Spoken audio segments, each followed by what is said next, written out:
6 p.m., doors slid open. 6:01 p.m., a black jumpsuit with a target. 6:02 p.m., crosshairs locked on chest. Cramped room. Silence tightens. Time suffocates. Behind a wall, rifles were raised. Breathe steadily. Not a target. A heartbeat alive, counting down. He stayed cold. No last words. Let's begin the last 24 hours of Mikal Deen Mahdi. South Carolina's Broad River Correctional Institution. A narrow hallway. A long passage stretches ahead. Walls closing in. Air is sitting still. Overhead lights hum, pale glow spilling downward, no shadows to hide in. Cells face each other, door after door, steel is layered thickly, locks waiting to slide. Nothing moves freely here, dark lenses watch above. Every step is recorded, a control booth nearby, eyes fixed on screens. Silent supervision continues, footsteps echo faintly. Keys rest against metal, order never breaks. One door, inside, a tight, rigid space, walls pressed close, a small reinforced window, thin daylight slipping through. 6 by 9, built to confine, a raised concrete slab, a thin, worn mattress, steel toilet, sink beside it, cold, practical, unwelcoming. Silence settles in, Mikal Mahdi lies still, back against the slab, eyes fixed upward, arms folded. No movement, only breath. Hours stretch longer. Time bends differently here. 19 years waiting. A sentence that never loosened. Second in South Carolina, fifth in the nation to face the firing squad since 1976. Beyond the door, the hallway remains. Guards are still posted, the slot closed shut. No voices nearby, only distant footsteps. Mahdi shifts slightly, fabric rustles softly, mind drifting backwards, memories returning slowly, childhood, where everything began. Not innocence, but fracture. A beginning already broken, trouble didn't arrive later. It was there from the start, pain, unnamed, unseen, unspoken. Second grade, 9 years old. Doctors put words to what he couldn't. A diagnosis, heavy for such small shoulders, major depressive disorder. What starts in childhood doesn't fade, it compounds. Smiles become performances. School dissolves into noise, screams go silent. The family sees it, but can't reach it. And slowly he masters the art of hiding. The world moves on. He stays behind, heavy, unseen, alone. Not violence, just thoughts, dark ones. Too heavy for a child. Friends fade. While others played, he pulled away. Something was changing. Small signs appeared. Anger without reason. Reactions, not normal. Easy to ignore, easy to dismiss. But they mattered. Experts call it early onset behavior. When it starts this young, it rarely disappears. It grows, it hardens. It follows into adulthood. What starts in childhood doesn't stay there. It grows, slow, silent and patient. Unnoticed until it isn't. Then come the teenage years. The shift, trouble begins to spread, and soon the first arrests follow. Breaking and entering, small at first, rules tested, boundaries pushed. Authority is no longer respected. Limits feel optional, not real. Lines are crossed again and again. Isolation follows, not reflection. Weeks pass in silence that only grows heavier.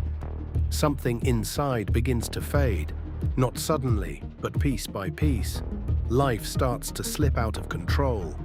Choices become colder, decisions turn rigid, paths begin to close in. Emotions stop reaching the surface, guilt weakens, then barely responds. Others feel distant, connections lose depth, rules stop carrying weight, consequences feel empty, almost irrelevant. Empathy begins to disappear, quietly. This is not an overnight change, it is slow, gradual, deeply rooted, a shift forming beneath the surface, a mind learning to protect itself. A heart is learning to shut down, a life bending under pressure, reshaping, not resisting. Antisocial Personality Disorder. July 18th, 2004. Another warrant, another chase. Flashing lights filled the rear view. A routine stop, closing in fast. A quiet roadside, dark highway stretching ahead. Engines ticked as they cooled. An off-duty officer stood there, still a policeman, always a protector. Years of service behind him, a small town that trusted his name. A calm voice at the window, a badge is shown, a simple question. Routine, controlled, ordinary. Then, movement.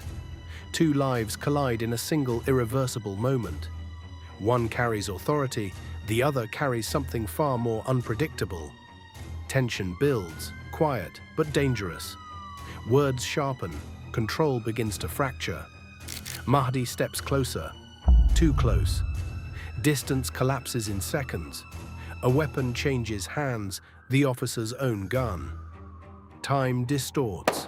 A shot breaks the silence, then another. The night rips open. Violence arrives without warning. Fast, chaotic, absolute. And Officer Myers is found at the center of it all. And just as quickly, stillness returned. An empty road. No sirens yet, no one was around to see it. One life gone, a future erased.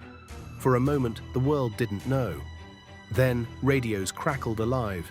Voices sharpened, units moving, lights cutting through the dark. The search began. What happened on that road was no longer contained. Shock spread across the country. For investigators, the path was clear. A man is responsible. Mikal Mahdi. And just like that, the night began to change. Memories are fading slowly, past slipping away. Then, footsteps approaching, metal keys are shifting, locks turning softly. The food slot opened, a tray appeared, warm plates waiting, steam is rising gently. Thoughts stopped there, memories ended, only the tray remained, only the moment. Ribeye steak resting. Mushroom risotto beside, broccoli is placed carefully, collard greens are waiting, cheesecake near the edge, sweet tea nearby. A final meal. Mahdi sat upright, hands moving slowly, fork touching plate.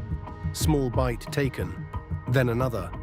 No rush tonight, no noise around, only quiet chewing, only passing minutes. This was different, not a prison routine, not another dinner, a final comfort. Beyond the door, guards still waited. Beyond the corridor, another room waited. And the clock kept moving.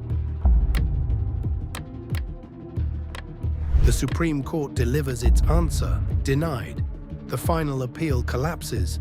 Nothing remains. No mercy, no reprieve, no second chance. The system closes in, firm, irreversible. Time slows to a crawl. Each hour stretches, heavier than the last. Governor McMaster's word followed. Clemency refused.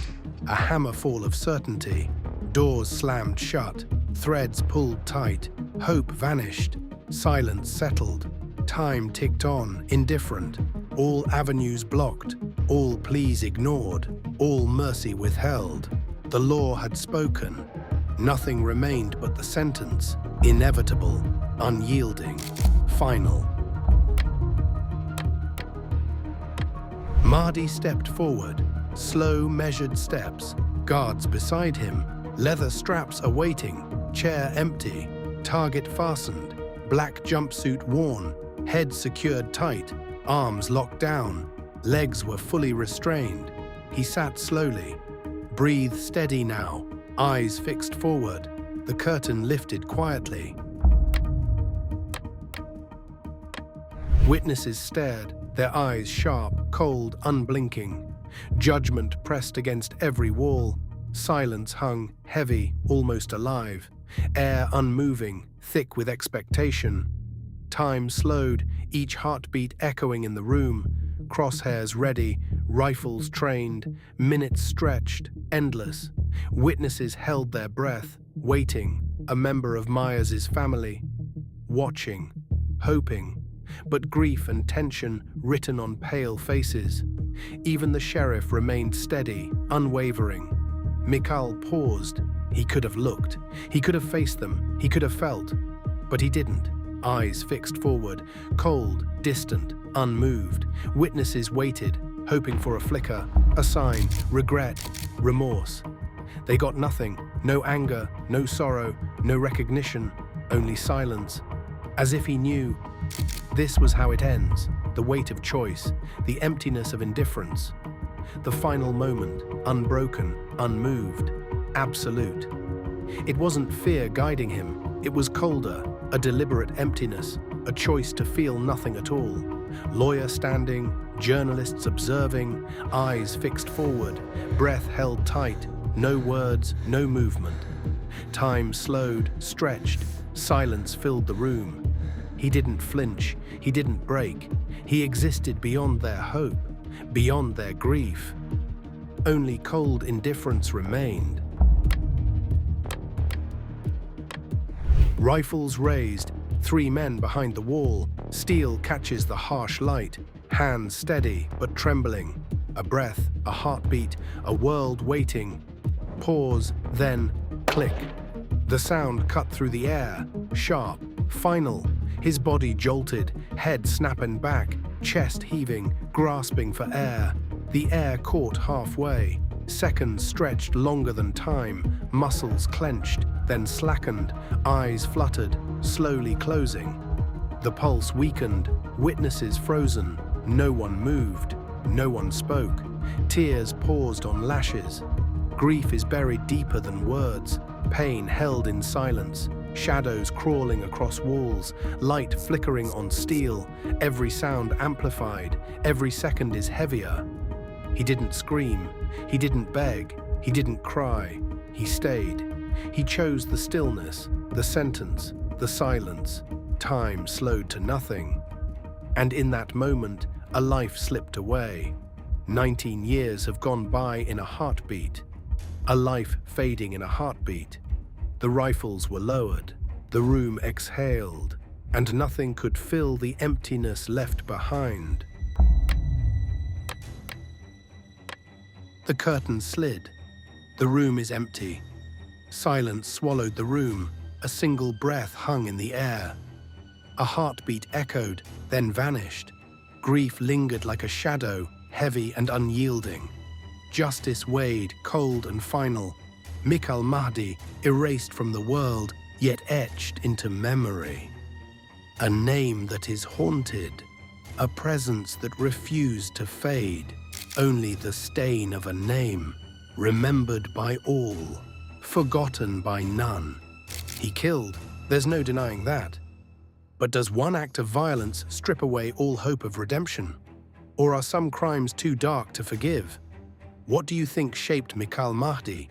Was it the failures he faced as a child, or the choices he made as an adult? Let's talk in the comments, and hit subscribe for more stories like this.